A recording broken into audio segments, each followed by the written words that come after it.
You know how sometimes you stumble upon information that feels, well, a little too powerful? Like finding a manual for something that could clearly be used for good or maybe for something quite dangerous. Well, today we're doing a deep dive into exactly that kind of material. This exploration is based on a really remarkable and frankly quite stark set of writings from a book titled The Psychology of Seduction, Love and Manipulation.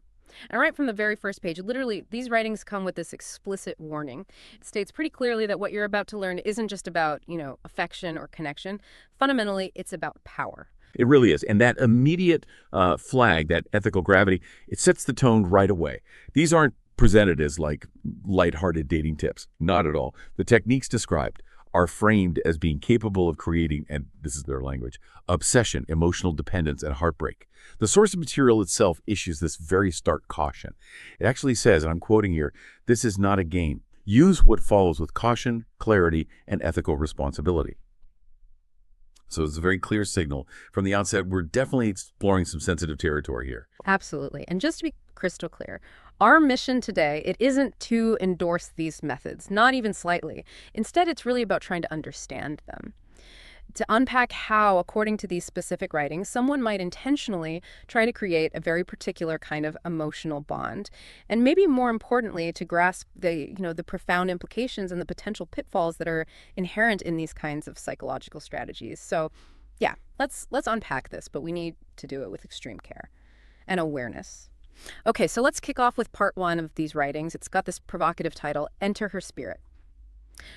The core idea here is quite striking, actually. It says most people walk around with what it calls a thick emotional armor, defending their beliefs, their routines, their whole self-image. And the quickest way to fail, it warns, is to challenge that armor directly, head on. If you come across as too dominant or maybe too self-interested or just too different, apparently her defenses just spike. And you won't charm her, you'll repel her. That's the claim. So the true art, according to this material, is to enter her spirit. So how does this entering actually work? What's the mechanism the book describes for, getting past those defenses? Right. It's not about brute force, not breaking them down with argument or anything like that. It's more about slipping past them almost entirely. The book suggests this isn't just about like avoiding a fight. It's about creating a kind of psychological Trojan horse effect, if you will. Yeah. By sort of disarming defenses from the inside, the target becomes, well, uniquely vulnerable. It creates a deeper, often unconscious acceptance of the seducer's influence. You essentially become a non-threat, a confidant, maybe a reflection, someone she perceives as inherently safe. Okay, safe. And the very first technique it dives into to achieve this safety is called become her mirror. It suggests love doesn't start with you being interesting, but with you being interested. Deeply interested. The concept is to basically echo her, but in subtle, significant ways. Her humor, her emotional tone, her energy levels, even it says, her insecurities. This source gives examples, like if she's soft-spoken and poetic, you should respond with warmth, imagination. If she's more brash and logical, you meet her with clarity, calm logic. It's about blending in, really, becoming almost a seamless part of her world. So that idea of echoing them, even their insecurities, does the book explain why recognizing those sort of hidden parts is so potent for building that bond? Oh, absolutely. The material argues this isn't just superficial mimicry, it's deeper. It's about emotional resonance. This technique, it actually aligns pretty closely with established rapport building methods in psychology. Things sometimes called pacing and leading or matching and mirroring. Yeah. It leverages our subconscious comfort with similarity. We like people who are like us. So when someone feels truly seen by you, and specifically in the way they present themselves to the world, including those vulnerabilities a really powerful connection can form, the source states flat out that recognition is magnetic. You're not just listening, you're reflecting their very essence back at them. And that makes them feel profoundly understood, but without ever directly challenging how they see themselves. It creates this almost seamless experience of relating. Right, building on that feeling of being understood. The material then introduces something called indulge her narcissism. Now, this is a really striking concept. It states that most people don't actually want to be loved for who they really are. They want to be loved for who they wish they were, their ideal self. So the advice is literally to play along with her best self-image, make her feel seen, appreciated, and validated. But in that idealized version of herself, you should let her tell you what matters to her. Let her, quote, take up space in the conversation, in your attention. It sounds incredibly calculated. Does the text ever acknowledge the potential harm in that, deliberately affirming an idealized self instead of a genuine one? Or is it purely strategic? It's presented as purely strategic, very much so. The book is quite direct about it. The goal is validating a person's idealized self, not their, raw, unfiltered reality. This taps directly into what psychologists sometimes call the idealized self-concept. People are naturally drawn to those who reflect back their desired identity. It creates this almost unconscious reciprocation of positive feelings. The source explicitly states, the one who understands wins the heart. The one who listens becomes unforgettable. So you become the conduit for her preferred self-perception, the person who helps her reinforce her own internal story about who she wants to be. It's a very potent form of validation, yes, but potentially quite manipulative. And finally, in this first part, the advice is to give her nothing to resist. This seems to be about avoiding any kind of conflict, especially early on. If you challenge her too soon, it warns she'll just resist naturally. So you give her no reason to fight back, offer no opinions to battle against, give her space, let her lead emotionally. The goal is to be, as it says, emotional frictionless. So it's like making yourself a blank canvas almost for them to project onto. Precisely, yeah. A blank canvas is a good way to put it, yeah. And the book isn't shy at all about the ultimate consequence of being so emotionally frictionless. It states very clearly that this feeling of safety isn't the end goal in itself. It's framed as a calculated stepping stone. It actually says, I'm quoting again, by being emotionally frictionless, you become safe. And from emotional safety grows dependency. That dependency is the seed of love. And this is where that warning tone really deepens, doesn't it? Safety isn't just safety here. It's explicitly presented as a calculated step towards something far more binding, a psychological dependency. And the source actually labels that dependency as the very origin of love, at least in this context. It's a very stark framing of the strategy. Yeah, stark is the word. And that dependency idea brings us directly into part 2, which is titled Create Temptation. The material makes this critical assertion right up front. Love is not born from logic. It is born from longing, the sense that something powerful lies just out of reach. And it concludes, that's why temptation is more powerful than persuasion. So this whole section seems to be about cultivating that elusive pull, that desire for something just beyond your grasp. Exactly. And this section kicks off with a really compelling concept, embody the forbidden. It dives into why people are often so drawn to what they feel they cannot or maybe should not have. It states flatly that the forbidden always tastes sweeter. Simple as that. So the advice is to position yourself as just slightly out of reach. Let her know you're not for everyone. Maybe you represent freedom, danger, or rebellion. The material actually frames you as potentially being the crack in her perfect life, the one she can't quite explain or categorize easily. The psychology here is fascinating, isn't it? It taps into scarcity principle. We often value more what's difficult to obtain or rare. Yeah, that makes sense. And the source gives specific examples of what this forbidden element could mean. It suggests you could be, say, slightly older, slightly unpredictable, slightly beyond her usual choices. The key it emphasizes isn't necessarily what makes you different, but that you are different in a way that excites her. It's about being an outlier, basically, a compelling deviation from her norm. How does this connect to, common human desires, especially maybe for someone who feels trapped in a routine? Well, it connects directly. It exploits that innate human craving for novelty, for challenge, for something more, especially in lives that might feel mundane or overly structured. For someone whose life feels predictable, a person embodying this forbidden quality represents, an escape. A potential pathway to experiences they might secretly crave, but are perhaps too afraid or constrained to pursue themselves. And then the book guides you to discover her secret craving. Now, this isn't about guesswork. It's framed as listening deeply and kind of feeling your way towards a person's hidden, maybe even unvoiced fantasy.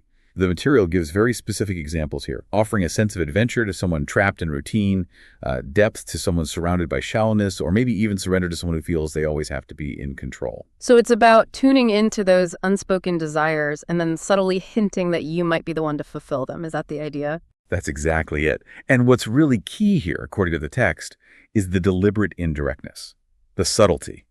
The advice isn't to come right out and offer these things. No, it's to hint, allude, let her imagination fill in the gaps. Now, that's a crucial distinction because it effectively shifts the emotional labor onto the other person. It deepens their engagement with the fantasy you're hinting at. They aren't just passively receiving an offer. They are actively constructing the allure in their own mind, making the desire feel entirely their own creation. Okay, hinting and alluding. And then there's something called the glimpse technique. This seems based on the idea that temptation is born in these little glimpses, not in big promises or full revelations. The recommended actions are very precise. A well-placed glance, a half-finished story, a text that suggests depth without revealing it. It's like leaving breadcrumbs, right? Not serving the full meal. That sounds, wow, incredibly insidious when you put it like that. What's the psychological mechanism behind that working? Well, the book is quite blunt about the goal. It's to maximize emotional ambiguity, uncertainty. The source explicitly states, you want her thinking about you after you leave. Not because you gave her everything, but because she still doesn't know exactly what she saw. And this lingering uncertainty, this ambiguity, the material warns, quote, is what creates addiction. People obsess over what they don't understand. So it directly exploits our innate cognitive drive for closure, for understanding. It leaves this unresolved puzzle that keeps you front and center in their thoughts. Wow. Okay. Finally, in the section on temptation, we have let her cross the line. This is about not being the one to overtly seduce, but instead creating an atmosphere, a situation where she feels she is choosing to come toward you, making her believe it's entirely her decision, her move. It's designed to feel organic on her part. Now, some listeners might hear this and think, okay, but isn't this just common sense or what happens in natural attraction anyway? Does the book draw a line between this calculated approach and, a genuine organic connection forming? The book draws no such line. Not at all. It presents this purely as a technique to secure commitment and deepen the bond from your strategic perspective. This is actually a classic example of what psychologists sometimes call internalizing commitment or effort justification. By making her feel like she initiated the deeper connection, like she made the move, she becomes more invested in maintaining it. She attributes the value of the connection to her own discernment, her choice, rather than to your potential manipulation. The book states that when she gives in under these conditions, she's not just falling for you, she's committing to the idea that you are something rare, something she found, that makes her fight to keep you.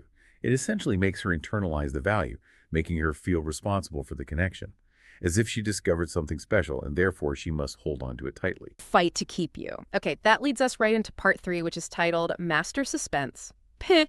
And the material delivers another critical warning right at the top here. Predictability is the enemy of passion. It says, if she knows exactly what you'll say or do next, the magic dies. Just poof. So seduction in this specific context requires suspense, the thrill of uncertainty, the fear of loss, the hope of more. Honestly, this sounds less like fostering connection and more like behavioral conditioning. You've hit the nail on the head. That's very much the flavor of it. The text immediately delves into unpredictability creates emotional hooks as the way to achieve the suspense. It explicitly describes the deliberate manipulation of your availability and responses. Things like, don't always be available, don't always reply the same way, and then surprise her with moments of deep affection, then vanish briefly. Don't explain everything, let her wonder. This isn't just about making someone feel good occasionally. It absolutely mirrors principles of behavioral conditioning. Specifically, intermittent reinforcement, think of a slot machine payout.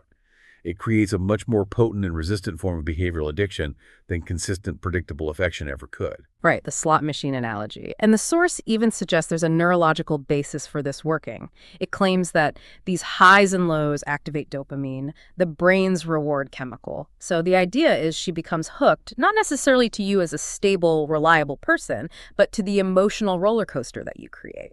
It's the thrill, the anticipation, the sheer uncertainty that keeps her engaged, keeps her coming back for more.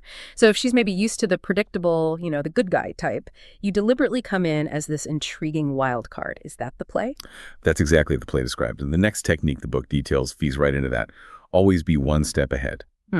This describes a strategy of deliberately using counterintuitive actions, like if she expects distance, give affection. If she expects affection, give distance.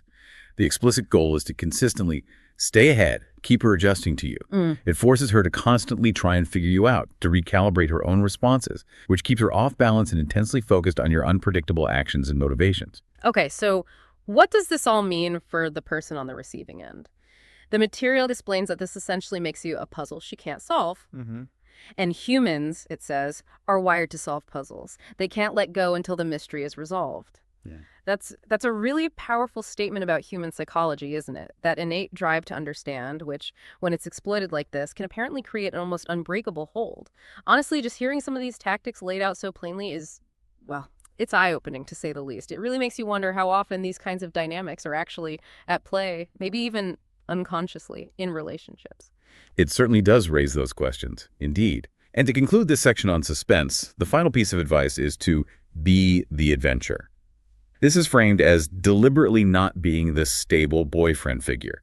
Instead, you are to become the story. You are meant to be the interruption to her routine, the one who shows up differently, the one who feels like possibility. The larger implication here seems to be that you're not offering a stable relationship in the traditional sense. You're offering an intense experience, a narrative she can immerse herself in. Okay, be the adventure. This raises a really important question, though. What does the book claim is the long-term impact of a strategy like this? It sounds like it could be a formula for a really intense, but maybe fleeting obsession rather than lasting love. Interestingly, the material claims quite the opposite in its rather chilling conclusion to this part. It states, when she looks back on her life, she won't remember the stable ones. She will remember the one who made her heart race, the one who made her feel alive. That's who you must become. So this is presented as the ultimate promise, or maybe, as you said, the ultimate danger of using these methods. The goal is to become unforgettable, specifically through generating that intense emotional volatility, regardless of the stability or even the true nature of the connection itself. It suggests this addiction is designed to be deeply enduring. #outro crowd. Unforgettable. Wow. Okay, and this brings us right to the source's final warning. It's capitalized, just like that. Let me read this directly from the material. These principles work. It's very assertive. They work because they are rooted in the deepest parts of human psychology: ego, fear, fantasy, and desire. Yeah, and it reiterates that stark conclusion we touched on. If you enter someone's spirit, awaken their temptation, and keep them in suspense, they will fall in love. And crucially, it adds, not with your looks, not with your money, but with the experience of being with you. And then it emphasizes that final, truly chilling line. This love is deep, addictive, dangerous, use it wisely. The implications are just laid bare there, potent. It's not about superficial attraction at all, but about creating a profound, almost primal, psychological entanglement. So essentially, you've just been given a kind of shortcut, not necessarily to love in a healthy sense, but to understanding a very particular and clearly potent form of psychological influence as described in this material. Again, it's not about what we endorse here, not at all. It's about shining a light on concepts that frankly exist in the world, often unseen, often at play whether people are doing it consciously or perhaps sometimes unconsciously. It's a potent reminder of the power dynamics that can underpin human connection. And I think one immediate question that comes to mind from all this is, okay, how do we apply this knowledge responsibly? Obviously not as a toolkit for manipulation. That would be deeply unethical, based on the source's own warnings. But maybe as a lens through which to view human interaction more critically, to perhaps recognize when these kinds of tactics might be at play, whether used by others towards us, or maybe even spotting subtle tendencies within ourselves sometimes.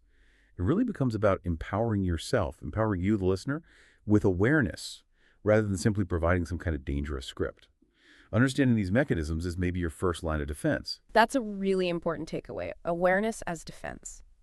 So, maybe the final thought for you to mull over is this. The next time you feel a really intense pull towards someone, or a deep fascination, maybe even a sense of unshakable dependency, pause for a moment. Ask yourself, is this connection truly born organically, from mutual respect, shared values, genuine understanding? Or has someone, perhaps intentionally, perhaps completely unconsciously, mastered the art of suspense, temptation, and subtly entering your very spirit?